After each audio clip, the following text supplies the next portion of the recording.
امام تیسری رکعت میں بیٹھ گیا تو اب کیا حکم ہے؟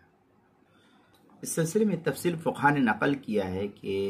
اگر امام بھول کر 4 رکعت والی نماز کی تیسری رکعت میں بیٹھ گیا، پیچھے سے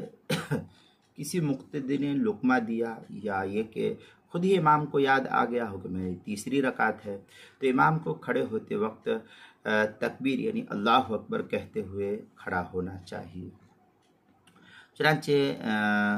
اس سلسلے میں جو حلبی کبیری کے اندر ہے، فی روضۃ الناطفی ویکبر فی حالت الانتقال فی کل خفض ورفع، اس طریقے کی عبارت جو ہے بڑی تفصیل سے حلبی کبیری کے صفحہ 319 صفت الصلاح جو سہیل اکیڈمی لاہور کا چھپا ہوا نسخہ ہے۔ اور اگر نہیں بھی کہتا ہے تو بھی جائز تو ہے، لیکن تکبیر کہہ کر کے کھڑا ہونا تاکہ تمام مقتدی کو اس کا علم ہو جائے کہ غلطی ہو گئی تھی۔ اس طریقے سے جو ہے مقتدی کو بھی معلوم ہو جائے گا،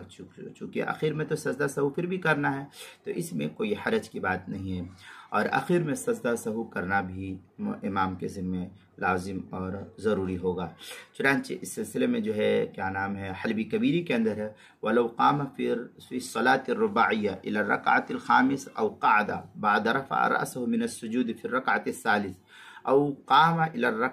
الرابعة في المغرب أو الثالث فيه أو الفجر أو قعد بعد رفع، اس طریقے کی عبارت جو ہے نقل کی ہے حلبی کبیری کے صفحہ 458 فصل فی سجود السہوی جو سہیل اکیڈمی لاہور پاکستان کا چھپا ہوا نسخہ اس کے اندر۔ اسی طریقے سے فتح القدیر جلد نمبر 1 صفحہ نمبر 434 435 باب سجود السہوی جو مکتبہ رشیدیہ کوئٹہ کا چھپا ہوا نسخہ اس کے اندر۔ بدائع الصناعی میں ہے وَأَمَّا بَيَانُ سبب الوجوب فسبب وجوب ترک الواجب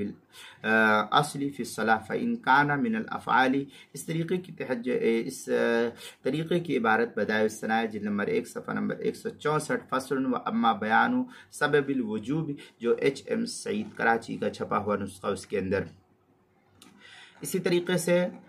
کیا نام ہے نماز کے مسائل کا انسائکلوپیڈیا اس کے جلد نمبر 1 صفحہ نمبر 394 اور 395 پر بھی نقل کیا گیا۔ حروف تہجی تا کے تحت جو اس کو نقل کیا، عنوان ہے تیسری رکعت میں امام بیٹھ گیا، اس کے تحت جو ہے اس مسئلے کی تفصیل نقل کی گئی ہے، اور اس مسئلے کی ایک تفصیلی بحث ایک تفصیل جو ہے نماز کے مسائل کا انسائکلوپیڈیا اس کے حروف تہجی الف عنوان ہے تیسری رکعت امام تیسری رکعت میں بیٹھ گیا، اس کے تحت جو نقل کیا نماز کے مسائل کا انسائکلوپیڈیا جلد نمبر 1 صفحہ نمبر 140، یہاں پر بھی تھوڑی سی تفصیل تھی، لیکن بحث اصل جو ہے 394 395 پر جلد نمبر 1 میں جو ہے نقل کی گئی ہے، وہاں دیکھ سکتے ہیں۔